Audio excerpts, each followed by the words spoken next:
जो विजय मिळवला इस्लामने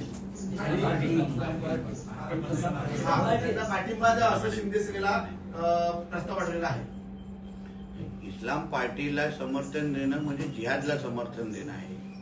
तिथे हिरवा गुलाल उडवणाऱ्याला समर्थन देणं आहे। म्हणून हिंदुत्व जो विचाराचा शिंदे साहेबांच्या शिवसेनेने विचार करावा। हिंदुहृदय सम्राट बाळासाहेब ठाकरेंच्या विचारावर चालणारी शिवसेना शिंदे साहेबांची यांनी अशा पद्धतीच्या जिहाद करणाऱ्या पक्षांना आज मालेगावला अक्षरशः हे लोकांनी मिनी पाकिस्तान बनवण्याच्या दिशेने घेऊन चाललेले आहेत।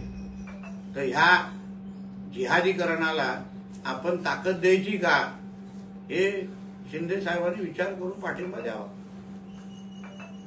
अनेक ठिकाणी मुस्लिम एमआयएमचे उमेदवार जे आहेत महाराष्ट्रात ते महानगरपालिकांमध्ये निवडून आलेले आहेत, कसं बघताय असं सगळीकडे? हा राज्याला आणि राष्ट्राला इस्लाम राष्ट्र बनवण्याचा हा फार मोठं षडयंत्र आहे।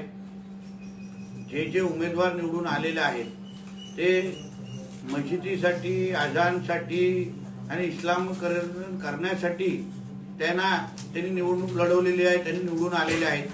अशा लोक त्या महापालिकेमध्ये जाऊन लोकांचा विकास करणार नाही, पण जिहाद वाढवण्याचा प्रयत्न करणार, जिहाद करण्याचा प्रयत्न करणार। म्हणून त्या महापालिकेच्या जे काही हिंदुत्ववादी विचाराचे आमचे नगरसेवक आहेत ते योग्य जागी त्यांना लायकीत ठेवतील असा माझा विश्वास आहे। कारण का MIM आणि PFI आणि ISI या अतिरेकी संघटनेमध्ये काहीच फरक नाही। जे 15 मिनिटाची धमकी देणारा त्याचा तो नालायक OSC त्यांच्याकडून आपण विकासाची अपेक्षा ठेवू शकतो का? देशाची सुरक्षतेची अपेक्षा ठेवू शकतो का? म्हणून ह्या 15 मिनिटं बोलणाऱ्या ह्या जिहादी नालायकांना त्यांच्या लायकीत ठेवण्याचं काम आमचे भारतीय जनता पक्षाचे सगळे आमचे हिंदुत्ववादी शिलेदार करतील असं ठाम विश्वासाने मी तुम्हाला सांगतो। इम्तियाज जलीलांवरती संभाजीनगरमध्ये गुलाल उधळण्यात आला, MIMचे नगरसेवक जास्त निवडून आले। तो गर्भ तिकडला नेताच आहे ना, पण त्याच्यावर गुलाल उडवणं म्हणजे जिहादवर गुलाल उडवण्यासारखं आहे, जिहादला मोठं करण्यासारखं आहे। त्या भागातला हिंदू समाज ची लोकसंख्या कशी कमी करायची हे एक कलमी कार्यक्रम MIM सारख्या पार्टीची आहे, कारण ती अतिरेकी लोकांची पार्टी आहे।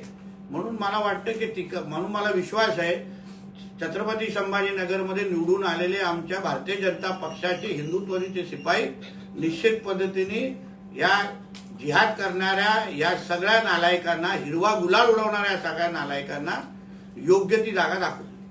सर, इम्तियाज जलील यांनी छत्रपती संभाजीनगरमध्ये मकर संक्रांतीची शुभेच्छा देताना खिल्ली उडवली। मग त्याला हिंदू समाजाच्या किंवा आमच्या सणासुदीला खिल्ली उडवणाऱ्या लोकांचं ईद आणि मोहरमच्या वेळी त्यांच्या मिरवणुका काढायला द्यायच्या का हे हिंदू समाज विचार करेल त्या बाबतीमध्ये। तुम्ही आमच्या सणासुदी काही वाकड्या नजरेने बघाल तर तुमच्या पण ईद आणि मोहरमच्या मिरवणुका किती सुरक्षित निघतील ह्याची शाश्वती आम्ही देऊ शकत नाही। चला।